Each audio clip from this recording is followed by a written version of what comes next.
बिस्मिल्लाहिर्रहमानिर्रहीम brother and sisters अस्सलामु अलैकुम। लेक्चर नंबर 64 एग्जीक्यूशन के बारे में है और आज हम पढ़ेंगे एप्लीकेशन फॉर एग्जीक्यूशन।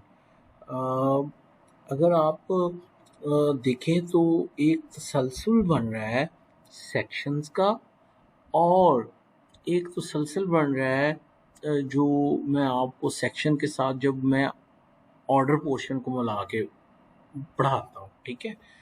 अच्छा, एक चीज़ मैंने आपको बताई थी कि high court rules and order और सीपीसी साइड बाय साइड चलेंगे। ठीक है, ये ज़रा देखिएगा, ज़रा ये रीकैप कीजिएगा ज़रा। मैंने पहला लेक्चर 59 एग्जीक्यूशन के बारे में दिया जिसमें मैंने आपको ओवरव्यू दिया कि एग्जीक्यूशन होती क्या है, आपको प्रैक्टिकली स्पेसिमन दिखाए एग्जीक्यूशन के बारे में। ठीक है, ताकि आपका एक कॉन्सेप्ट बने उसके बारे में। और उसकी रेलिवेंट प्रोविजन क्या थी, सेक्शन 36 टू 74 और साथ था ऑर्डर 21।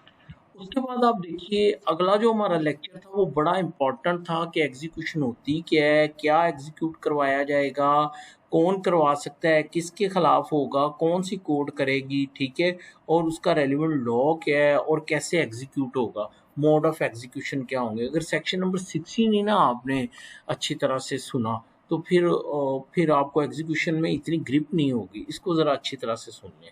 अच्छा, उसके बाद सेक्शन 61 जो था वो था कि एग्जीक्यूटिव कोर्ट किसको कहते हैं, और उसके साथ एक बड़ा इंपॉर्टेंट हमने पढ़ा कि फॉरेन डिक्री कैसे एग्जीक्यूट करवाई जाएगी। ठीक है, तो वो थे सेक्शन 36 और 38, और पीछे 60 लेक्चर में सेक्शन 36 हमने पढ़ा। तो अब देखिए 36, 37, 38 आ गया।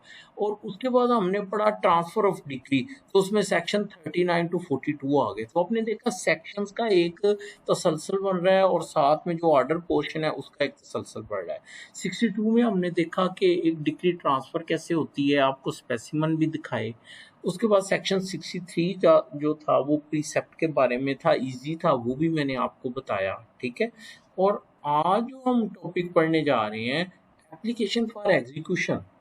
आज आपको पता चलेगा कि आपके पास अमेंडेड बेयर एक्ट होना कितना ज़रूरी है। यानी मैं आपको बताऊंगा कि मोस्टली आप लोगों के पास अगर 6 माह या 1-2 नवंबर 2020 यानी 2018 की जो अमेंडमेंट्स थी और 2020 में जो अप्लाई हुई, अगर वो आपके पास अपडेटेड बेयर एक्ट नहीं है तो आप देखिएगा आप बिल्कुल ही पुराना लॉ पढ़ रहे हैं। यानी आज आप ये चीज़ थोड़ी सी ऑब्जर्व करेंगे, मैं आपको ये चीज़ जो है वो बताऊंगा। अच्छा, एप्लीकेशन फॉर एग्जीक्यूशन क्या ये हमारा आज का टॉपिक है, ये है क्या बेसिकली। अगर आपको पहला लेक्चर याद हो तो मैंने आपको दिखाया था कि जजमेंट क्या होती है, डिक्री क्या होती है। ठीक है, और फिर उसके बाद मैंने आपको बताया था कि जब एक जजमेंट एंड डिक्री जारी हो जाती है तो फिर उसकी एग्जीक्यूशन के लिए क्या किया जाता है, एक एप्लीकेशन मूव की जाती है। क्या किया जाता है, एक एप्लीकेशन मूव की जाती है जो कि मैंने आपको बताई हुई थी। ये देखें, एप्लीकेशन दरखास्त, एप्लीकेशन फॉर एग्जीक्यूशन। तो अब अगर आप ये टॉपिक देखें एप्लीकेशन फॉर एग्जीक्यूशन, तो बेसिकली हम इस एप्लीकेशन के बारे में पढ़ने जा रहे हैं। यानी दावा डिग्री हो गया, तो अब जो एग्जीक्यूशन है उसकी एप्लीकेशन जो है वो किस तरह से जो है वो कोर्ट के अंदर जो है वो कोर्ट के अंदर जो है वो किस तरह से जो आएगी, ये अब हम लोगों ने क्या करना है, हम लोगों ने अब इसको जो है वो पढ़ना है। ये मैंने आपके सामने ना ऑर्डर 21 का ज़रा इंडेक्स निकाला है। इंडेक्स वो जो कंटेंट्स होते हैं। तो ऑर्डर 21 में पहले है execution of decree and orders, और ये टाइटल है उसका, और उसके अंदर हेड बने हुए पेमेंट अंडर डिक्री। ये भी मैंने आपको पढ़ाना है। रूल 1 एंड 2 जो है, ये कोई भी हम लेक्चर रख के ये रूल 1 एंड 2 आपको मैं करवा दूंगा। उसके बाद है कोर्ट एग्जीक्यूटिंग डिक्री। ठीक है, ये हमने सारा पढ़ लिया है। इसमें सिर्फ एक जो देखने वाली चीज़ है वो है land situated in more than one jurisdiction. ये बिल्कुल वैसे ही है जैसे हमने सेक्शन 17 पढ़ा था ना सीपीसी का, कि जो प्रॉपर्टी एक से ज़्यादा कोर्ट्स की जुरिडिक्शन में हो तो कोई एक कोर्ट उसकी क्या कर सकता है, उसकी उसकी जुरिडिक्शन करके उसको इंटरटेन कर सकता है दावे को। इसी तरह एग्जीक्यूशन के लिए ये ऑर्डर 21 रूल 3 है, जो ये कहता है कि जब जो जायदाद है वो एक से ज़्यादा कोर्ट की जुरिडिक्शन में आती है तो कोई भी कोर्ट उसकी जुरिडिक्शन कोई भी कोर्ट उसकी एग्जीक्यूशन करवा सकता है। ठीक है, तो ये आप पढ़ लेंगे रूल 3 जो है। तो उसके बाद ये 5 हमने पढ़ लिया, 6 पढ़ा, 7 पढ़ा, 8 पढ़ा, 9 पढ़ा, और आज हम पढ़ने जा रहे हैं एप्लीकेशन फॉर एग्जीक्यूशन। ये 10 से लेके 23, चूंकि ये लंबे हैं और लेंथी लेक्चर को आप हाथ नहीं लगाते, तो मैंने इनके आगे फिर जो है वो क्या कर दिए हैं, पार्ट कर दिए। यानी आज पार्ट ये है, ऑर्डर 21 से लेकर रूल 10 से 15 पढ़ेंगे, फिर उसके बाद हम 16 के लिए अलहदा लेक्चर और बकिया के लिए हम जो है वो अलहदा लेक्चर जो है वो क्या कर लेंगे, वो रिकॉर्ड कर लेंगे। ठीक है, तो अब आपको समझ आ गई कि आज हम क्या करने जा रहे हैं, एप्लीकेशन फॉर एग्जीक्यूशन जो है वो पढ़ने जा रहे हैं। ठीक है, और वो बता भी दिया है कि एप्लीकेशन फॉर एग्जीक्यूशन जो है वो क्या होता है। तो जी शुरू करता हूँ। ऑर्डर 21 और रूल जो है वो 10, उसको मैं देखने जा रहा हूँ। Order 21 rule 10, application for execution. Where the holder of a decree desire to execute it, he shall apply to the court which passed the decree or the officer appointed in this work। यानी जो decree holder है वो अगर चाहे तो वो court को application देगा, किसकी, वही वो जो मैंने आपको बार बार दिखा रहा हूँ, मैं आपको उसकी शेप भी मैं आपको दिखा रहा हूँ। इस टाइप में वो क्या करेगा, एप्लीकेशन जो है वो क्या करेगा, मूव कीजिएगा। अच्छा, रुकिए रुकिए रुकिए, देखिए ये मैंने अभी तक आपको जो बताया एप्लीकेशन फॉर एग्जीक्यूशन मूव करेगा, अब ये लॉ चेंज हो गया। देखिए नीचे लाहौर हाई कोर्ट अमेंडमेंट, ठीक है, और इसमें क्या लिखा हुआ है, में ये देखें, ये नोटिफिकेशन क्या कह रहा है, substituted the following rule 10 however it shall come into force. क्या मतलब कि ये रूल 10 जो है ये इस वर्डिंग के साथ सब्स्टिट्यूट हो गया। वो क्या है, अब वो पढ़ने लगा हूँ। Execution of a degree, on passing of an executable decree by a court, the suit shall stand converted into execution proceeding, and no separate application for purpose and no fresh notice to the judgment debtor shall be necessary। उसने कहा कि अब application वाला concept खत्म। अब court क्या करेगी कि जो ही दावा डिक्री करेगी साथ ही उसको कन्वर्ट कर देगी किसमें, एग्जीक्यूशन में।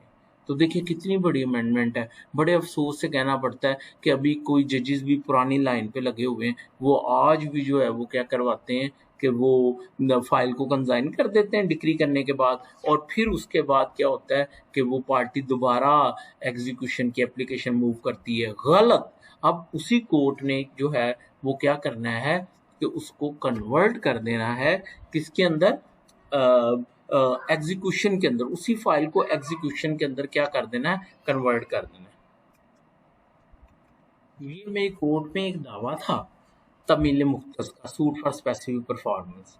इसमें मैंने कॉन्सेंट डिक्री इस तरह से की है, जो डिफेंडेंट है उसने कोर्ट में आके स्टेटमेंट दी कि जी प्लेंटिफ का दावा डिक्री करने पे मुझे कोई है जो है वो कोई एतराज़ नहीं है। मैंने वो सारा डिस्कस करके केस को, तो मैंने क्या लिखा इसमें कि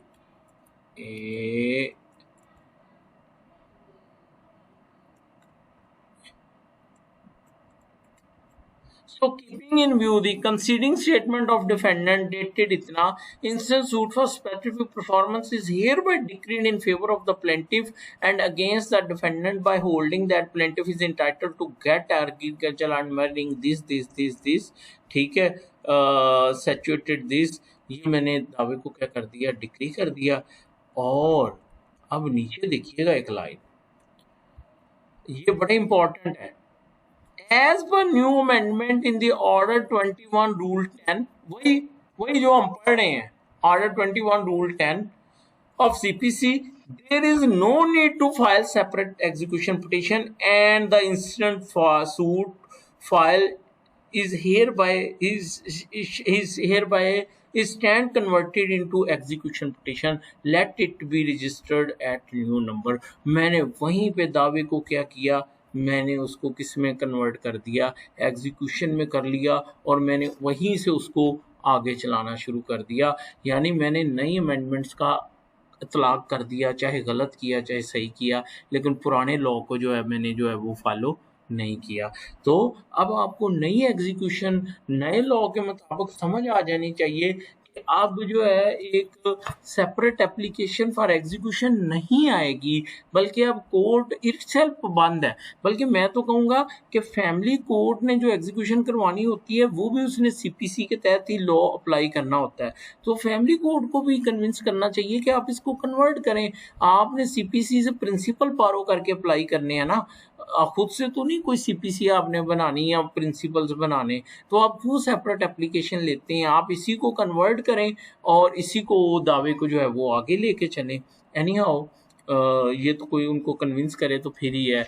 तो ये था जो है वो क्या कहते हैं रूल 10 के कोर्ट ने क्या करना है कि जो ही दावे को डिग्री करना है साथ ही उसको कन्वर्ट कर देना है किसके अंदर, एग्जीक्यूशन के अंदर।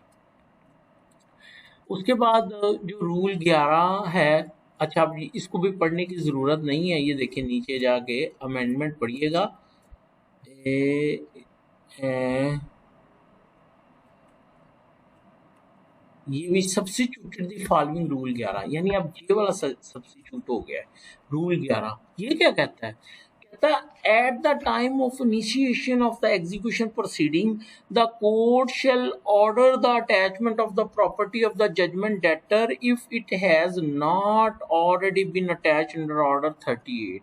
Order 38 है attachment before judgment। तो लो जी, उसने अजीब ही बात कह दी। वो कहता है कि अब जज खुद से ड्यूटी बाउंड है कि जो ही दावा जो है वो क्या करे, जो ही उसको कन्वर्ट करे एग्जीक्यूशन में, तो साथ ही जज खुद से पाबंद है कि उसकी प्रॉपर्टी को भी अटैच कर ले उस बंदे की।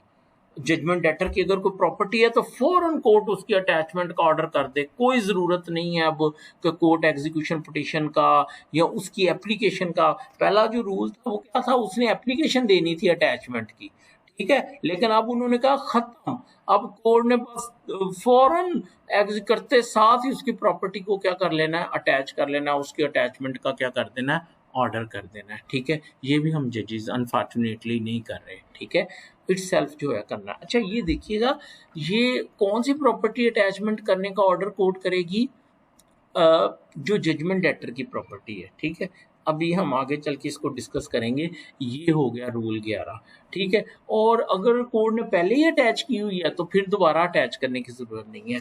तो आपको नए लॉ का भी पता चल गया। अब आपके अगर कहीं एग्जीक्यूशन पेंडिंग है तो आप कोर्ट को कन्विंस कर सकते हैं कि प्लीज़ इसको नए लॉ के मुताबिक चलाएं। ठीक है, अच्छा जी आ जाए। उसके बाद है rule 10, application for attachment of movable property not in judgment debtor's possession. देखो ऊपर जो बात हो रही थी रूल 11, वो बात हो रही थी कि जजमेंट डेटर की अपनी प्रॉपर्टी जो कि कोर्ट ने खुद से क्या कर देनी है, अटैच कर देनी है।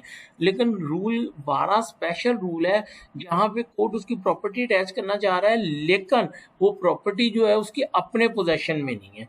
Where an application is made, अब इसके लिए एप्लीकेशन आएगी सेपरेट। ठीक है, where an application is made for the attachment of an movable property belonging to a judgment debtor but not in his possession, the decree holder shall annex to the application an inventory of the property to be attached। Inventory, अच्छा देखिए, फर्ज करे कि judgement debtor है और उसकी movable property क्या है, फर्ज करे उसके मवेशी हैं। ठीक है, तो वो किसी तीसरे बंदे के पोजेशन में है, तो उसको वो क्या करवाना चाह रहा है, या उसका कोई और सामान मूवेबल प्रॉपर्टी कोई और है, फर्नीचर है, उसको वो क्या करवाना चाह रहा है, एग्जीक्यूट। अच्छा आपको बताऊंगा, ये रूल 12 बात कर रहा है attachment of property in possession of a third person. आगे हम जाके ना रूल 43 और 45 पढ़ेंगे, वो है attachment of movable property in possession of the judgment debtor. ठीक है, तो रूल 12 जो है जब उसकी प्रॉपर्टी जो है वो किसी और के कब्जे में है। अब बात ये है कि डिक्री होल्डर ने डिटेल देनी है उसकी मूवेबल प्रॉपर्टी की। ऐसे तो नहीं है मसलन अगर मवेशी है तो उसने बताना है उसका रंग भूरा है, उसको ये धब्बा है, उसको ये निशान है, इस तरह की वो दिखती है, ताकि वही प्रॉपर्टी क्या की जाए, अटैच की जाए। अगर उसकी कोई गाड़ी है मूवेबल प्रॉपर्टी वो अटैच करनी है तो उसका नंबर बताना है, उसकी डिस्क्रिप्शन बतानी है। अच्छा, और कौन कौन से आर्टिकल हैं, इन्वेंट्री का क्या मतलब, उसकी लिस्ट बना के देनी है, डिटेल बना के देनी है, ताकि वही प्रॉपर्टी अटैच हो जजमेंट डेटर। ये ना हो कि डिक्री होल्डर थर्ड पर्सन की जाती मूवेबल प्रॉपर्टी को अटैच करवा ले। तो ये वो रीज़न है कि अगर जो डिक्री होल्डर है वो जजमेंट डेटर की मूवेबल प्रॉपर्टी को अटैच करवाना चाह रहा है जो किसी और पर्सन के पोजेशन में है, तो उसके लिए इन्वेंट्री जो है वो देना जो है वो इन्वेंट्री लिस्ट जो है वो देना ज़रूरी है। ठीक है, तो आगे है रूल 13। मैं नमाज पढ़ के आया तो फिर इंशाल्लाह आके आपको करवाता हूँ। अच्छा जी, आई एम बैक। और अब हमने रूल 13 पढ़ना है। अच्छा, रूल 12 को हमने high court rules and order के हवाले से भी पढ़ना है, लेकिन मैं आपको एक बात बताऊं, ये मेरे पास high court rules and order है, चैप्टर 12 वॉल्यूम 1 का इसका पार्ट ये है, procedure on application for execution. हम क्या करेंगे कि हम ये कर लें ज़रा, जो एप्लीकेशन फॉर एग्जीक्यूशन वाला जो रूल जो है वो टिल 23 जो है वो कर लें, तो फिर उसके बाद हम ये वाला पार्ट जो है इसको एक ही वक्त में जो है वो पढ़ लेंगे। तो उसमें चीज़ें एक हमारी रिवीजन भी हो जाएगी और एक ये high court rules and order भी जो है वो कवर हो जाएंगे। ठीक है, अच्छा जी। अच्छा, रूल 13 बहुत इम्पोर्टेंट है, और जेहन में एक चीज़ बिठाइए, फर्द तलीका, या इसको कहते हैं शेड्यूल ऑफ प्रॉपर्टी डिस्क्रिप्शन। ठीक है, फर्द तलीका बहुत इम्पोर्टेंट है, प्रॉपर्टी की डिटेल। अच्छा, ये जो हम बेसिकली ये रूल 12 भी हमने पढ़ा, 30 हम बेसिकली स्क्रूटनी पढ़ रहे हैं कि एग्जीक्यूशन के वक्त कोर्ट ने कौन कौन सी चीज़ें देखनी है।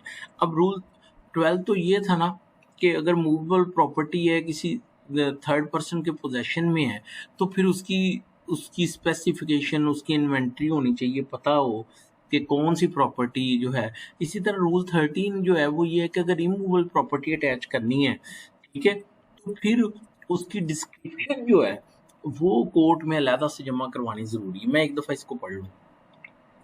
Application for attachment of immovable property to a certain to contain certain particulars. Where an application is made for attachment of any immovable property belonging to a judgment debtor, it shall contain at the foot a description of such property sufficient to identify the same. उस property की description होना, description, खाता, खेवट, ठीक है, और मोज़ा और मोज़ा, उसकी description, उसकी मेजरमेंट। ठीक है, a description of such property sufficient to identify the same and in such के and in case such property can be identified by boundaries और numbers in record of settlement और सर्वे, वो किला number या खसरा number, a specification of such boundaries और number. ये क्यों ज़रूरी है? ताकि जजमेंट डेटर की ही प्रॉपर्टी अटैच हो। ऐसे ना हो कि जजमेंट डेटर के अगेंस्ट करते करते किसी थर्ड पर्सन की प्रॉपर्टी जो है उसको ग्रैब कर लिया जाए। Number 2, a specification of judgment debtor share or interest in such property to the best of the belief of the applicant and so far as he has been able to ascertain the same। और दूसरे number पे अगर वो property joint है, ठीक है, तो फिर उसमें जजमेंट डेटर का कितना शेयर है, क्योंकि उतनी अटैच होनी है ना, किसी का शेयर तो अटैच नहीं होना। तो डिस्क्रिप्शन ऑफ द प्रॉपर्टी और जजमेंट डेटर का शेयर, ये दो उसके अंदर जो है वो होना चाहिए। तो अब मैंने आपके लिए जो है वो फर्क जो है वो मैंने स्कैन भी की है, ये देखें, ये आपने देखे हुए फर्क लिखा, ठीक है, और ये आपके सामने आ रही है और ये लिखा भी हुआ ऑर्डर 21 रूल 13 ना, ठीक है। तो ये प्रॉपर्टी जायदाद की डिटेल आ गई, ये वो बाउंड्रीज, वो डिस्क्रिप्शन आ गई, ठीक है। तो ये कोर्ट में आनी जो है वो ज़रूरी है, ताकि वही प्रॉपर्टी अटैच हो जो कि जो है वो होनी चाहिए अटैच। जी, आगे आपको समझ आ गई इसकी कि अगर अच्छा, अब मेरे मुताबिक अब एप्लीकेशन तो नहीं आनी for attachment of immovable property की, लेकिन कोर्ट क्या करेगी कि अगर अटैचमेंट हो सकती है तो कोर्ट खुद से ऑर्डर कर देगी कि लाएं जी इस पर तरीका जो है वो दाखिल करें। ठीक है, होप कि आपको इस रूल की भी जो है वो समझ आ गई। आगे मैं चलता हूँ रूल 14।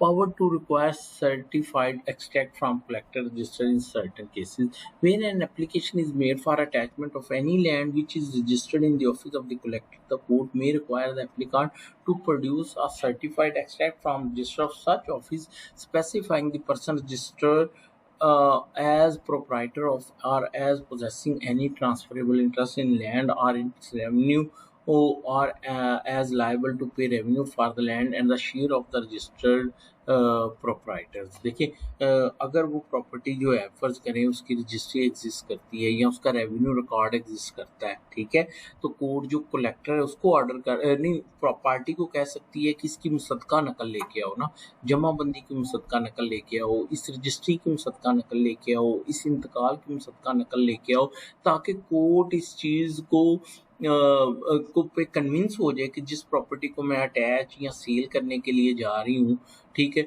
वो प्रॉपर्टी वही है जो कि जजमेंट डेटर की है और उसमें उसका उतना ही शेयर है जितना के अटैच होने के लिए जो है वो जा रहा है। उसके बाद रूल 15 है application for execution by joint decree holder. Where a decree has been pass jointly in favour of more person than one, any one or more of such person may, unless the decree impose any condition to the contrary, apply for execution of the whole decree for the benefit of them all, or where any of them has died for the benefit of the survivor and the legal representatives of the deceased। अच्छा, आपको preposition आ सकती है कि एक चार लोगों के हक में एक डिक्री हुई है, तो क्या चारों की तरफ से एग्जीक्यूशन का दायर होना ज़रूरी है? नहीं, कोई एक भी दायर कर सकता है और बाकियों को वो क्या करेगा, बाकियों के बेनिफिट के लिए वो क्या कर सकता है, एक ही बंदा उसको क्या कर सकता है, उसको दायर कर सकता है। ठीक है, लेकिन उनको क्या करना पड़ेगा, जो डिक्री होल्डर ने नहीं ज्वाइन किया उनको वो फिर जजमेंट डेटर वाले कॉलम में रख लेगा, क्योंकि वो उन्होंने उसको ज्वाइन नहीं ना किया एज ए डिक्री होल्डर। तो एनी हाउ एक बंदा भी सबके बेनिफिट के लिए जो है वो एग्जीक्यूशन जो है वो क्या कर सकता है, वो दायर कर सकता है। अच्छा, इसमें रूल 1 में जो है सब रूल 1 में एक चीज़ देख लीजिए, एक तो जॉइंट डिक्री होनी चाहिए। ठीक है, जॉइंट डिक्री से क्या है, जो बहुत सारे को ओनर्स के यानी बहुत सारे डिक्री होल्डर्स के फेवर में जॉइंटली हो, बेशक उनके शेयर डिफरेंट हो, शेयर कम ज़्यादा हो, लेकिन जॉइंटली वो उसके लिए क्या हो, इंटाइटल्ड हो। और दूसरा ये है कि कोई एक कर सकता है अगर वो for the benefit of all of them है, फिर तो उनको जजमेंट डेटर भी बनाने की ज़रूरत नहीं है। ठीक है, तो जब होने ही उनके बेनिफिट के लिए जा रहा है, तो फिर अगर बाकी किसी एक जॉइंट ओनर ने कर दी है एग्जीक्यूशन दायर और बकिया को ने यानी सजा कर दी है, बल्कि अब तो मेरा ख्याल है ये रूल 15 अप्लाई नहीं होना चाहिए, क्योंकि अब तो डायरेक्ट कन्वर्ट हो जानी है एग्जीक्यूशन ना उसमें, एनी हाउ। ठीक है, तो फिर बाकियों को फ्रीक बनाने की जो है वो ज़रूरत नहीं है। ठीक है, अच्छा, where the court sees sufficient cause for allowing the decree to be executed on an application made, it shall make such order as it deem necessary for protecting the interest of the person who have not joined in the application। अच्छा, अगर किसी एक ने दायर कर दी है और बाकिया ने नहीं दायर की एग्जीक्यूशन, तो अब कोर्ट ने बड़ा कॉन्शियस हो जाना है कि कोर्ट कोई भी ऑर्डर कर सकती है बाकी डिक्री होल्डर का राइट प्रिजर्व करने के लिए। कोई भी ऑर्डर ये ना हो कि वो जो एक दायर करे और वही सबका शेयर जो है वो ले उड़े। तो सब रूल जो है वो 2 जो है वो ये कह रहा है। ठीक है, अच्छा, रूल 15 को हम इसलिए पढ़ लेते, इस तरह से पढ़ लेते हैं कि अगर ज्वाइंट डिक्री होल्डर है, ज्वाइंट डिक्री है, तो उसमें उसके लिए जो है वो क्या कहते हैं कि उसके लिए सेपरेट एप्लीकेशन भी दी जा सकती है, क्योंकि रूल 15 और रिपील नहीं ना हुआ, रूल 15 रिपील नहीं हुआ, लेकिन उस सूरत में सबकी तरफ से दायर हो या किसी एक जॉइंट ओनर की तरफ से दायर हो जाए, लेकिन सबके बेनिफिट्स के लिए। तो ये है रूल 15। रूल 16 जो है वो बहुत जो है वो इम्पोर्टेंट है। और लो जी, ये था हमारा आज का लेक्चर। ठीक है, और इसमें हमने रूल 10 से 15 देखे हैं। अब हम आगे भी इंशाल्लाह इसको देखते हैं। तो कमेंट कीजिएगा, मुझे बताइएगा। Thank you so much. Allah हाफिज़।